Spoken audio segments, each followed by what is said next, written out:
तो हाँ जी, आपका नाम है धर्मिंदर और आपकी कुंडली बनी है सिंह लगन की। राशि आपकी है धनु। कुंडली की बात करूँ, ग्रह अच्छे भी हैं और कुछ ग्रह खराब हैं। अब यहाँ पे देखो जी, सवाल कि अच्छे ग्रह कब होते हैं। अगर ये ग्रह अपने घर में बैठे हैं, अपने दोस्त के घर में बैठे हैं या उच्च के बैठे हैं, फिर इनको अच्छा माना गया है। अगर ये ग्रह कुंडली में नीच के बैठे हैं, बहुत ज़्यादा खराब होते हैं। आपका वैसे कोई ग्रह नीच का नहीं बैठा। अगर दुश्मन के घर में है, वहाँ पे भी खराब फल देते, लेकिन वो कुछ कंडीशनें होती हैं। या ये छठे 8वें 12वें घर में हो, वहाँ पे ज़्यादा दिक्कत देते हैं। तो आपका छठे 8वें 12वें घर में भी कोई ग्रह नहीं बैठा। या कुछ कुंडली में दोष बने हों, जैसे कि पितर दोष बना है, उस समय ग्रह खराब होते हैं। या काल सर्प दोष बना, आपकी कुंडली में काल सर्प दोष बना हुआ है, यहाँ पे राहु है, यहाँ पे केतु है। इधर वाला हिस्सा देखो खाली है, तो राहु का इस साइड देखो 10वां घर खाली है, 9वां घर खाली, 8वां 7वां 6ठा घर खाली है, सभी ग्रह हैं उस साइड में। और ये सबसे बड़ा दोष होता है काल सर्प दोष। जब ये कुंडली में बनता है तो इसकी वजह से लाइफ में काफ़ी दिक्कतें परेशानियां आती हैं। खासकर उन घरों की हानि होती है जिन घरों में ये बैठे होते हैं। जैसे आपका राहु 11वें घर में है, तो 11वें घर को लेकर दिक्कतें पैदा करेगा। केतु 5वें घर में है, तो 5वें घर की हानि। लेकिन यहाँ पे एक अच्छी बात है कि राहु आपका उच्च का बैठ है 11वें घर। एक तो घर भी अच्छा है, चलो 11वें घर में राहु अच्छे फल देता है और बैठा भी यहाँ पे उच्च का है। तो अब सवाल कि राहु भाई है तो उच्च का, तो एक बुरे फल देगा या नहीं। तो यहाँ पे देखो जी, ये बता पाना मुश्किल है। और लेकिन इतना तो कन्फर्म है कि आपको इसके जो बुरे फल ज़्यादा थे वो आपको अगर मिलेंगे भी कम मात्रा में मिलेंगे। बाकी इसकी दशा आगे चलेगी आपकी, ये 28 के बाद चलेगी। जैसे अभी बड़ी दशा है मंगल की 28 तक, ये 21 में चली थी, 28 में ख़त्म होगी। अभी भी 3-4 साल पड़े हैं। तो इसके बाद आपकी राहु की दशा जो आएगी 18 साल की दशा, वो खुद आप जब प्रैक्टिकल करेंगे दशा को, जब आप फेस करेंगे, उसमें आपको खुद पता चल जाएगा कि ये दशा आपकी अच्छी जा रही है या बुरी। और ये वैसे दोष कौन सा है, ये थोड़ा सा आपको मैं दिखा देता हूँ, क्योंकि दोष कई प्रकार के होते हैं। जैसे राहु आपका 11वें घर में है, केतु है 5वें घर में, तो आपका ये बना है विषधर नामक काल सदोष। इससे क्या आता है ये पढ़ लो। 11वें घर से पंचम स्थान तक राहु केतु के होने, इस योग के कारण दुविधा होती है, उच्च शिक्षा में बाधा, स्मरण शक्ति का नाना नानी, या बाद में पढ़ लेना। सभी चीज़ें वैसे नहीं होती, यहाँ तक पढ़ लेना इसमें क्या लिखा रखा है। लेकिन मैं फिर बोलूँगा सभी चीज़ें लागू नहीं होती, कुछ चीज़ें लागू होती हैं। एक बुक में और की मदद ले लेता हूँ, उसमें क्या लिखा रखा है। और ये काल शब्द लागू ज़्यादा कब होता है, दशा में होता है। तो जब आपकी ये दशा, जैसे ये देखो, यहाँ से पढ़ लेना आप, यहाँ से विषधर ये बना है आपका, यहाँ तक पढ़ लेना, बाद में पढ़ लेना, क्योंकि मैं फिर बोलूँगा मैं पढ़ूँगा टाइम लग जाएगा ज़्यादा और नुकसान पर बेटा। और ये मैं थोड़ा सा आपको समझा भी देता हूँ ये दिक्कतें क्या होती हैं। मतलब जब काल शब्द दोष बनता है, उन घरों की हानि होती है जिन घरों में ये बैठते हैं। जैसे आपका राहु कहाँ बैठा है, 11वें घर में, तो ये 11वें घर की हानि करेगा राहु। और 11वां घर किसका है, ये है लाभ का घर, आमदनी का घर, बड़े भाई बहनों का घर। तो आपकी आमदनी को लेकर बहुत सारी दिक्कतें आएंगी राहु की वजह से। लाभ में मतलब कामों में प्रॉपर लाभ नहीं होगा, इनकम को लेकर दिक्कतें, इच्छाएं पूरी नहीं होने देगा। अगर कोई बड़ा भाई बहन को, उसको लेकर दिक्कतें। और मैं फिर बोलूँगा ये ज़्यादा एक्टिवेट कब होगा, राहु की दशा में। और राहु की दशा कब चलेगी, 28 के बाद। वो समय देखो जी, उस समय दिक्कतें आपकी ये अगर बुरे, क्योंकि मैंने फिर बोलूँगा वैसे तो यहाँ पे चलो उच्च का है, एक बहुत बड़ी अच्छी बात है कि उच्च का बैठ चुका है, ठीक है, काल से दुश्मन है, लेकिन उच्च का बैठ है। इसकी वजह से क्या होगा, अभी जो मैंने इसका बुरा फल आपको बोला है, वो बुरा फल अगर मिलेगा भी बिल्कुल थोड़ा सा मिलेगा, कम मात्रा में देगा जरूर बुरे फल। ये अच्छे फल भी देगा, ऐसा नहीं कि बुरे फल ही देगा, अच्छे फल जरूर देगा, लेकिन बुरे फल भी देगा। बाकी अभी चलो, बाकी आपने प्रैक्टिकल भी करना है। मतलब आपको, आपकी जब ये दशा शुरू हो जाएगी राहु की, तो आप खुद इसको फेस करना कि ये दशा उस समय आपकी अच्छी जा रही है या बुरी। अगर तो आपको लगे कि भाई राहु की दशा में दिक्कतें आनी शुरू हो चुकी हैं, लॉस होना शुरू हो चुका है, तो ये बुरे फल देगा आपको, वो उस समय प्रैक्टिकल करना। बाकी इसके अब मैं आपको उपाय बताऊंगा, क्योंकि उपाय बहुत ज़रूरी है। आज भी शुरू कर दो, आज भी मान लो, क्योंकि ऐसा नहीं कि आज इसके आपके ऊपर असर नहीं है भाई। इन जो काल सर्प दोष होता है, इसका असर हमेशा रहता है, लाइफ टाइम।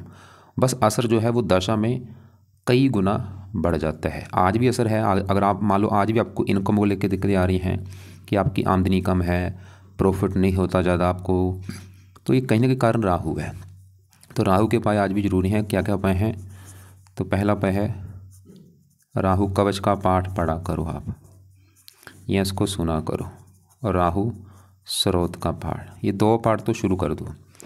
इनको रात को या शाम को पढ़ा करो या सुना करो, क्योंकि जो काल सर्प दोष है वो राहु केतु दोनों की वजह से बनता है। तो केतु बैठा है 5वें घर में, 5वां घर है आपकी संतान का घर है, बच्चे आपके कैसे होंगे। 5वां घर पढ़ाई का भी होता है, पढ़ाई आप कितनी करेंगे, बुद्धिमान कितने होंगे, ये 5वें घर से देखा जाता है। और फार्मूला होता है घर का मालक देखना, आपको मैंने ये पहले से आपकी वैदिक कुंडली में बताया था। अब 5वें घर में 9 लिखा है, धनु राशि मालक है गुरु, हमें गुरु को भी देखना पड़ेगा आपके बच्चों के लिए, क्योंकि वो 5वें घर का मालक है। और गुरु के अलावा 5वें घर में चंद्रमा, केतु, मंगल, ये 3 ग्रह बैठे हैं, तीनों को भी देखना पड़ेगा।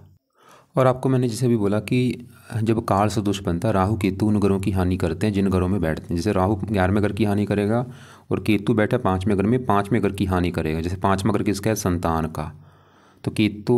और यहाँ पे देखो जी, इसी घर में चंद्रमा बैठा है, चंद्रमा क्या है, इस घर का मालक है 12वें घर का।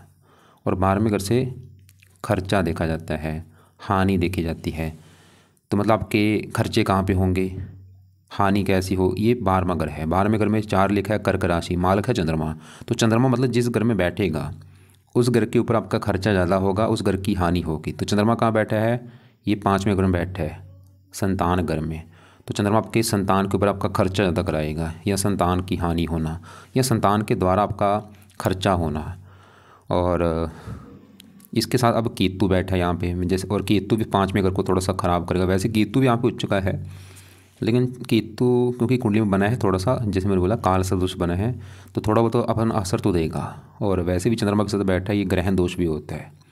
तो केतु चंद्रमा दोनों, क्योंकि चंद्रमा भी मार्केश है भाई, और केतु, तो ये दोनों थोड़ा सा संतान घर में बैठे हैं। संतान संबंधी चिंता जरूर आएगी आपको। क्या आएगी, आपकी पत्नी का गर्भपात हो सकता है, ये पक्का कन्फर्म है। उसका मुझे लग रहा है 1-2 बार गर्भपात जरूर होगा। गर्भपात के योग दिख रहे हैं। और बाकी संतान का ऑपरेशन के द्वारा होना, ऐसी दिक्कतें भी आती हैं। बच्चा जो ऑपरेशन के द्वारा होता है, कई बार लड़कियां ज़्यादा भी होती हैं, लड़का कम होता है। और इसी घर में वैसे जो मंगल बैठा है, मंगल बहुत अच्छा है, और जिसकी दशा भी चल रही है। अब मंगल की भी मैं यहाँ पे बात कर लेता हूँ। तो सवाल है कि मंगल मुझे क्यों अच्छा लगा है, उसके हैं 2-3 कारण। एक तो मंगल जहाँ 5वें घर में बैठा है, किसका घर है। और यहाँ पे देखो चंद्रमा, ये मत सोचना कि बुरे फल ही देगा, क्योंकि देखो जी यहाँ पे बताने की काफ़ी चीज़ें होती हैं। मतलब चंद्रमा कई प्रकार के अच्छे फल भी देगा आपको। और ऐसे केतु भी क्योंकि उच्च का है, वैसे पढ़ाई के लिए अच्छा है, बुद्धिमान बनाएगा। और अब ऐसे जो मंगल है इस कुंडली में 2 घरों का मालक। वो 2 घर कौन से, एक तो मंगल का घर है ये 9वां घर। 9वें घर से देखा जाएगा आपका भाग्य, कि आपका भाग्य कैसा है, कहाँ पे साथ देगा, किसके द्वारा। तो भाग्य देखना है 9वां घर। 9वें घर में क्या लिखा है, एक है मेष राशि, मालक बना मंगल। तो भाग्य देखना है, मंगल को देखना पड़ेगा। और वो कहाँ बैठा है, 5वें घर में, बच्चों के घर में। मतलब भाग्य चला गया बच्चों के घर में। मंगल ये दिखा रहा है कि आपके बच्चा पैदा होने के बाद भाग्य साथ देना शुरू हो जाएगा, या फिर ऐसा होगा आपके बच्चे के द्वारा आपका भाग्य साथ देगा, वो आपका भाग्य दे करने में आपकी हेल्प करेगा, सपोर्ट करेगा। और मंगल इस कुंडली में इस घर का भी मालक है 4थे घर का। 4थे घर में क्योंकि 8 लिखा है, वृश्चिक राशि मालक मंगल। 4था घर आपकी है माता, मकान, वाहन। ये अगर देखना है कि आपके पास मकान कैसा होगा, वाहन, भूमि, जमीन, जायदाद। 4था घर, 4थे घर में 8 लिखा है, मालक मंगल। 5वें घर में गुरु की राशि में बैठा है, मित्र राशि, योग कारक भी है मंगल इस कुंडली में। मंगल तो ये दिखा रहा है कि आपको भाई लाइफ में अच्छा घर, अच्छी गाड़ी, मकान, वाहन, ये सुख मिलेंगे। और 4था घर सुख संतान भी आपको सुख देने वाली होगी। मंगल यहाँ पे वैसे मंगल एक पुरुष ग्रह है, बेटे का योग लेके बैठा है, बेटे का सुख अच्छा है। और मतलब मंगल आपका अच्छा है, जिसकी चल रही दशा, ये दशा भी मतलब जो चल रही है, ये आपका मतलब समय अच्छा है, इसमें आपका भाग्य भी साथ देगा, संतान के लिए अच्छा है, मकान वान का सुख अच्छा मिलेगा। और इसकी दृष्टियाँ भी हैं, चौथी यहाँ पे 8वें घर के ऊपर, उम्र के लिए अच्छा है। थोड़े से बाहर खर्चे बढ़ा सकते हैं आपके। तो मतलब अब यहाँ पे 5 मैंने बोला था 5वें घर के बारे में जानना है। 5वें घर के मालक गुरु को भी देखना पड़ेगा। गुरु भी ठीक ठाक है, अपने घर से 11वें घर में बैठा है, लेकिन यहाँ पे चंद्रमा केतु थोड़ा सा इस घर को ख़राब करेंगे। जैसे मैंने बोला, गर्भपात होना, संतान के ऊपर खर्चा होना, संतान का बीमार होना, ऐसी दिक्कतें खासकर इनकी दशा में आएंगी जब भी चंद्रमा की आपके ऊपर दशा चलेगी या केतु की दशा चलेगी। अब तो हमने क्या देखा कि आपकी कुंडली में जो नेगेटिव पॉइंट है वो मैंने बोला है, वो है काल सर्प दोष। लेकिन वो ज़्यादा मुझे लग रहा है कि लागू नहीं होगा, क्योंकि उच्च के बैठे हैं, फिर भी थोड़ा बहुत बुरा फल देंगे। खासकर राहु की दशा जो आने भी वाली है आगे। और बाकी आगे बढ़ते हैं, आपके बात करते हैं। आपके ऊपर देखो जी, मंगल की चल रही है बड़ी महादशा, और ये तो मैंने बोला है आपका अच्छा है, क्योंकि एक तो है इस कुंडली में योग कारक मित्र के घर में बैठा, घर भी अच्छा है और दो अच्छे घरों का स्वामी है। दूसरी तरफ आपकी चल रही शनि की। सवाल कि ये कैसा है। दूसरा महीना 24 है, पिछले 10-11 महीने हो चुके हैं और ये ख़त्म होगी चौथा महीना 25 में। तो शनि यहाँ पे बैठा है तीसरे घर में। शनि इस कुंडली के 2 घरों का मालक है। एक तो शनि का घर है ये छठा घर और ये 7वां घर। छठा 7वां, इन घरों का जो मालक है वो है शनि। अब छठे घर में देखो 10 लिखा है, 10 मकर राशि मालक शनि है। 7वें घर में 11 लिखा है, कुंभ राशि, इसका भी मालक शनि है। 7वां घर किसका है। 7वें घर से कई चीज़ें हैं, जैसे कि मेन 7वां घर है पत्नी का घर होता है। अगर आपकी पत्नी देखनी है कैसी होगी, 7वां घर देखेंगे। 7वें घर में लिखा है 11 है, कुंभ राशि, मालक है शनि। तो आपकी पत्नी के लिए हमें शनि को देखना पड़ेगा कि वो कैसा है। और शनि आपका बैठा है तीसरे घर में, घर भी ठीक है।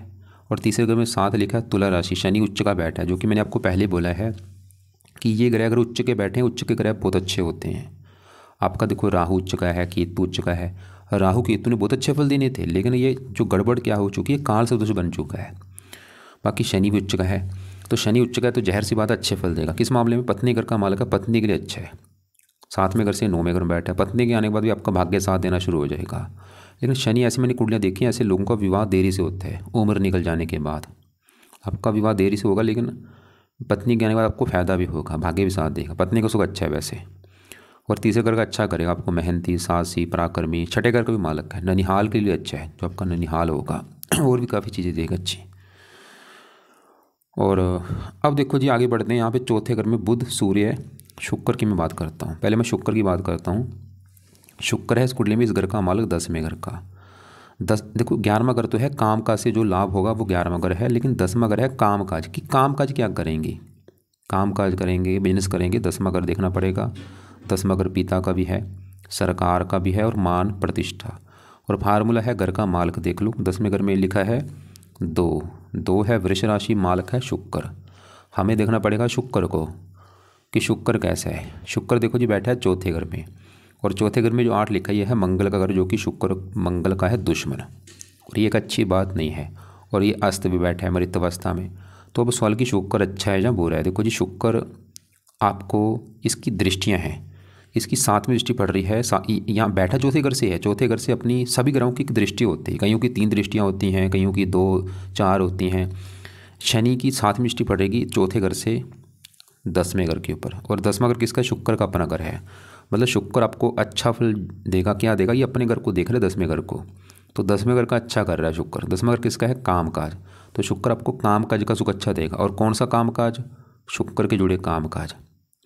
तो आपको मतलब क्योंकि काम काज अगर करना है, शुक्र का जुड़ा काम करो। शुक्र के जुड़े कौन से काम हैं, जैसे कोई फिल्म इंडस्ट्री जुड़ा कोई काम हो गया, अभिनेता, संगीतकार, गीतकार, चित्रकार, ब्यूटी पार्लर, मैरिज ब्यूरो, विवाह से संबंधित काम हो गया, ज्वेलरी का काम हो गया, रेस्टोरेंट हो गया, फर्नीचर, लेडीज़ के जुड़े काम, विवाह से संबंधित काम, ऐसे आप काम कर सकते हैं। आपने इसे लिख रखा था ज्वेलरी का जो काम है ये शुक्र का काम है। अगर आप कर रहे हैं तो वो शुक्र का काम है। और करना चाहिए या नहीं, सवाल ये है। बिल्कुल कर सकते हैं, लेकिन शुक्र के आप मंत्र आप करो, इससे इस काम में आपको और फायदा होगा। क्योंकि शुक्र आपका अस्त बैठा है, मृत अवस्था में बैठा है। देर अच्छे फल है लेकिन वो मृत है। और ये चौथा घर है सुख, मतलब काम काज चलाएगा सुख। मतलब आप शुक्र तो ये दिखा रहे कि भाई आप सुखपूर्वक अपना काम काज करने वाले होंगे।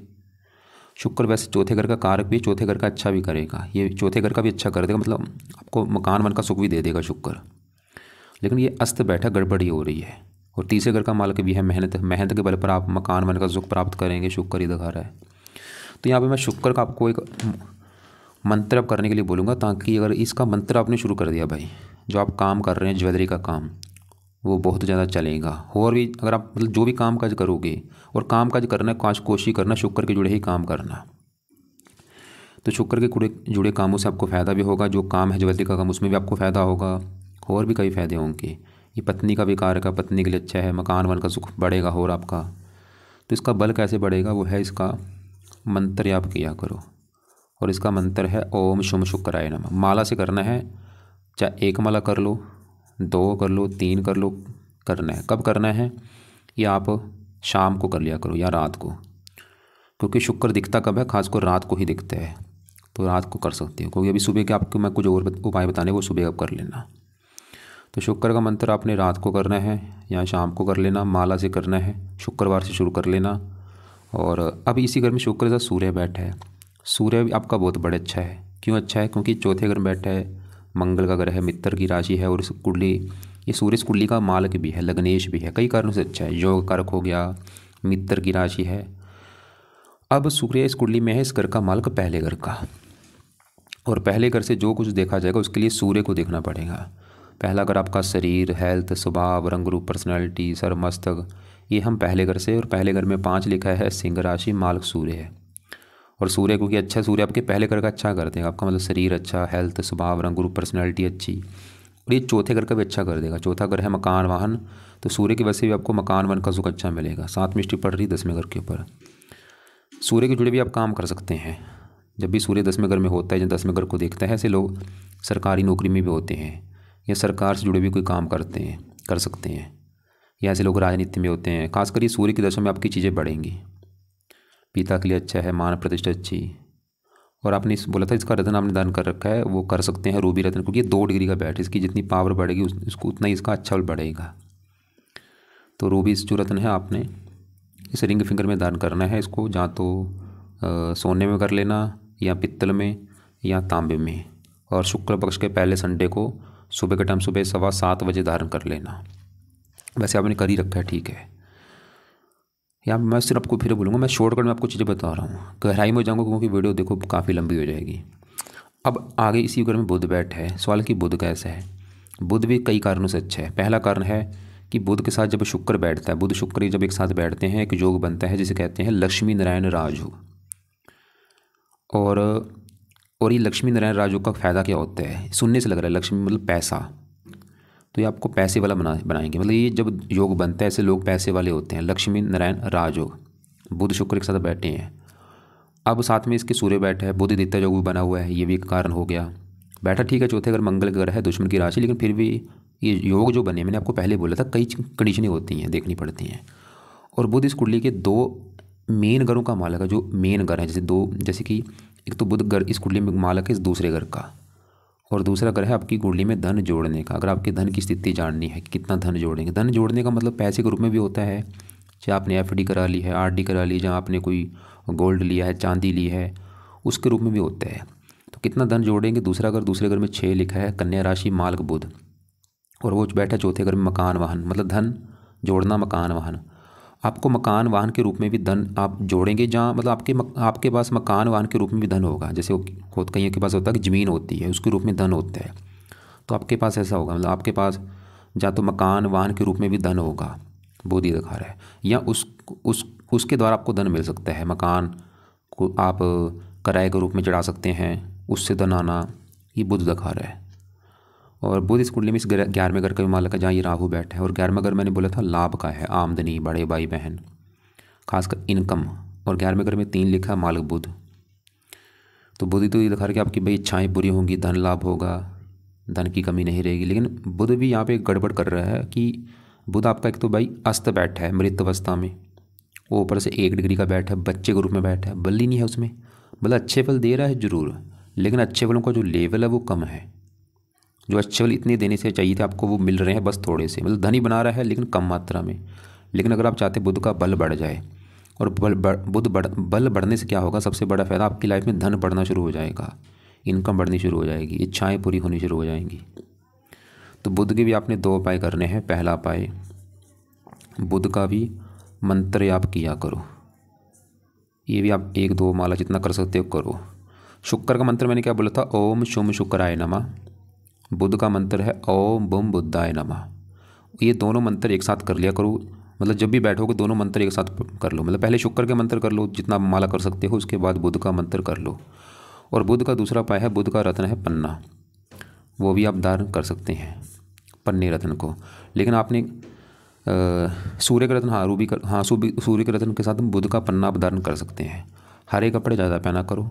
शुक्र का रंग है चमकीला, रंग बिरंगे, चमकीले कपड़े भी पहन सकते हो, रंग बिरंगे कपड़े भी आप पहन सकते हो। वाइट कपड़े भी शुक्रवार को पहन सकते हो, लेकिन सोमवार को वाइट कपड़े मत पहना करो। लाल कपड़े भी पहन सकते हो, ज़्यादा यूज़ कर सकते हो। नीले कपड़े कम यूज़ कर सकते हो। और ये बुध सूर्य दृष्टि भी दे रही है चौथे 10वें घर को। आप बुध के जुड़े भी काम कर सकते हैं। लेकिन यहाँ पे देखो जी, जो काम काज का सवाल है, दशा के हिसाब से हमारा चेंज होता रहता है। जैसे आपने अभी बोला था जो कंस्ट्रक्टर का काम है वो मंगल का काम है, भूमि से जुड़ा जो भी काम होता है, क्योंकि अभी मंगल की दशा है वो आप होता है, ये मंगल की वजह से आपकी चीज़ें रुचि पैदा हो रही है।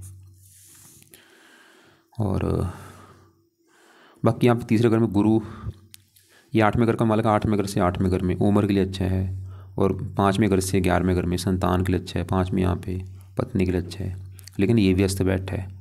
तो जो ग्रह आपके अच्छे हैं वो अस्त बैठे, मृत बैठे, मतलब उनके अच्छे कम हो रहे हैं। तो कुंडली के हिसाब से सवाल की क्या क्या पाठ पूजा आपके लिए ज़रूरी है। तो एक तो देखो जी, सबसे ज़रूरी आपके लिए उपाय है जो कुंडली में दोष बना है राहु केतु की वजह से, काल सर्प दोष। तो केतु के उपाय तो चाहे रहने दो, लेकिन राहु के उपाय जो है, केतु के लिए काम कर देना, वो है कुत्तों को रोटी डाल दिया करो। और बाकी राहु के जो 2 पाठ हैं, राहु कवच, राहु स्रोत, ये दोनों पाठ रात को या शाम को पढ़ने ही पढ़ने हैं या सुना करो। फायदा क्या होगा, जो काल सर्प दोष बना है वो खत्म होगा, वो खत्म हो गया क्योंकि राहु आपके 11वें घर की हानि कर रहा है। लाभ मतलब आपको प्रॉफिट होना शुरू हो जाएगा, जो आपका काम काज है, इनकम बढ़नी शुरू हो जाएगी। एक तो हो गए राहु के उपाय, और वैसे भी आगे राहु की दशा भी आने वाली है भाई, तो ये राहु के पाठ तो जरूरी हैं। इसके अलावा जरूरी उपाय किसके हैं, शुक्र के, क्योंकि वो आपके काम काज के घर का मालिक का अस्त बैठा है। तो शुक्र के लिए शुक्र का मंत्र करना है, चाहे शाम को कर लो, रात को कर लो। और बुध आपके धन का मालिक है, बुध अस्त है, 0 डिग्री 1 डिग्री है, उसका भी मंत्र बोला है मैंने, वो करो। दोनों मंत्र रात को या शाम को कर लिया करो। कितनी माला करनी वो आपकी मर्जी है। और शनि का रहने दो। चंद्रमा मैंने बोला था खर्चा संतान के ऊपर होगा, चंद्रमा के लिए आप एक काम कर लो, चंद्रमा का दान कर दिया करो। सोमवार को दान करना आपने, वाइट रंग का दान कोई भी कर सकते हो, जैसे दूध, चावल, चीनी। और ये दान की वीडियो देख भी लेना, सोमवार को ये दान कर सकते हो। और चंद्रमा के देवता हैं शिव जी, सोमवार को आप शिव जी के मंदिर भी जा सकते हैं माथा टेकने। केतु के लिए कुत्तों को रोटी बोला है। मंगल आपका बहुत अच्छा है, और मंगल की चल रही है दशा। सवाल कि मंगल का कुछ उपाय करना है या नहीं, वैसे तो बहुत अच्छा है, फिर भी आप एक मंगल का, जब तक ये दशा है मंगल की, क्योंकि अभी भी मैंने बोला 3-4 साल की पड़ी है, तो आप मंगल का मंत्र भी कर सकते हैं। सुबह के टाइम में ये करना है, चाहे इसको 1-2 माला कर लो, और ये कर ही लेना, ताकि इसका भी बल बढ़ जाएगा, अच्छे बल बढ़ेंगे। मतलब इसमें मंत्र करने से क्या होगा, भाग्य ज़्यादा साथ देगा आपका, मकान वन के लिए अच्छा है, और भी कई चीज़ें बढ़ेंगी आपकी। तो एक बार दोबारा रिपीट कर दूं, राहु के दोनों पाठ रात को या शाम को, शुक्र मंत्र, बुध मंत्र, ये भी रात को या शाम को कर लो। सवाल की सुबह कर सकते हैं जिन्हीं, सुबह भी कर सकते हो, कोई दिक्कत नहीं है, दोनों टाइम करोगे ज़्यादा फ़ायदा होगा। तो शुक्र मंत्र, बुध मंत्र सुबह शाम कर लो आप, ज़्यादा फ़ायदा होगा। और चंद्रमा का दान सोमवार को करना है। और राहु का सवाल की दान करना है या नहीं, देखो जी, राहु अभी हमें कन्फर्म नहीं है वो अच्छा है या बुरा है। जब इसकी दशा आपकी चलेगी, वो दशा आपने फेस करनी है, प्रैक्टिकल करना कि वो अच्छी जा रही है या बुरी। अगर तो आपको लगे कि भाई रोड पे आ चुका हूँ, बहुत बुरा हाल हो चुका है, तो दान इसका शुरू कर देना राहु का, उस समय अभी नहीं, लेकिन पाठ पढ़ने शुरू कर दो। और तो फिलहाल देखो जी, आपने, हाँ, एक बार आपके सवाल मैं देख लेता हूँ। आपने तो बस यही लिखा था कि आपने बोला है कि आप ओम गणपति नमः करते हैं, ठीक, कर सकते हैं। श्री रामचंद्र ये पढ़ सकते हैं। गोमद भाई आपने लिख रखा, धारण कर रखा, भूल के धारण मत करना ये, क्योंकि पावर बढ़ती है। रतन जैसे 12 है, पावर बढ़ जाएगी, तो पहले पावर लेके बैठे है, तुरंत उतार के रख देना इसको। गोल्ड ज्वेलरी का जो काम है वो शुक्र का काम आप कर सकते हैं। जमीन का काम जो है मंगल का भी, मंगल की दशा वो भी कर सकते हैं, क्योंकि मंगल आपका अच्छा है। विदेश, 12वां घर विदेश सेटलमेंट का है। चौथा घर जन्म, विदेश के जाने के योग आपके मुझे ज़्यादा नहीं लग रहे। और एक और काम करो, अपनी कमाई में से कुछ हिस्सा दान किया करो। अगर आप चाहते हैं आपकी कमाई बढ़नी शुरू हो जाए, हर महीने अपनी कमाई में नियम बना लो कि जितना आप कमाते हो, अपनी कमाई में से 5वां हिस्सा या 10वां हिस्सा वो आपने दान करना है। कहाँ पे, घर के आसपास कोई पिंगलवाड़ा हो, कोई अनाथ आश्रम हो, कोई वृद्धाश्रम हो, कोई पागल खाना हो, कोई अंधों का आश्रम हो, वहाँ पे जाके कमाई का वो हिस्सा दान करना है। और वो दान करने से ये मत सोचना कि कमाई कम होगी, कमाई कम नहीं होगी भाई, 10 गुना बढ़नी शुरू हो जाएगी। चेक करके देख लो कुछ महीने। और ये मैं अपनी तरफ से नहीं बोल रहा, ये सभी शास्त्रों में लिखा रखा है कि जो बंदा कमाई बढ़ाना चाहता है, काम करना शुरू कर दे, फालतू आपका धन खर्च होना बंद हो जाएगा। तो फिर भी आपको कुछ बात समझ नहीं लगी, सवाल लिख के भेज देना। तो मैं एक बार क्या क्या मैंने बोला है कि मंगल का जो मंत्र है ये सुबह के टाइम करना है। कब तक, जब तक मंगल की दशा है। मंत्र है ओम अंग अंगार का नमः। शुक्र बुध के मंत्र आप चाहे दोनों टाइम कर लो या शाम को जरूर किया करो। राहु के दोनों पाठ रात को या शाम को पढ़ने हैं। और बाकी सूर्य के उपाय करने की ज़रूरत नहीं है। सूर्य को जल नहीं देना, सूर्य का दान नहीं करना, हरे कपड़े ज़्यादा पहनो, चमकीले ज़्यादा पहनो, केतु के लिए कुत्तों को रोटी डाल सकते हो। और बाकी बस यही है कि जो मुझे आपकी कुंडली में सवाल है कि नेगेटिव पॉइंट क्या है। नेगेटिव पॉइंट यही है कि आपकी आगे दशा राहु की आने वाली है। ठीक है, राहु उच्च का बैठा, घर भी अच्छा, लेकिन गड़बड़ है कि वो काल से दोष बना है। इसकी वजह से मुझे लग रहा है कि जहाँ तो आपको ये बहुत ज़्यादा बुरे फल देगा या अच्छे फल देगा या रले मिले फल देगा। बाकी वो दशा जब आप फेस करेंगे वो आपको खुद ही एहसास हो जाएगा कि दशा अच्छी जा रही है या बुरी जा रही है। तो उस समय राहु के उपाय ज़्यादा करने। अभी तो मैंने राहु के पाठ कुछ आपको ज़्यादा बताए नहीं, उस समय आपने ज़्यादा करने जब ये राहु की दशा चलेगी उस समय आप इसके मंत्र भी एक बार पूरे कर लेना। जो मंत्र इसके हैं राहु के, ओम राम राहवे नमः, अभी नहीं उस समय कर लेना, दशा जब चलेगी उस समय कोई आपने पैसा इन्वेस्ट कहीं पे ज़्यादा मत करना राहु की दशा में।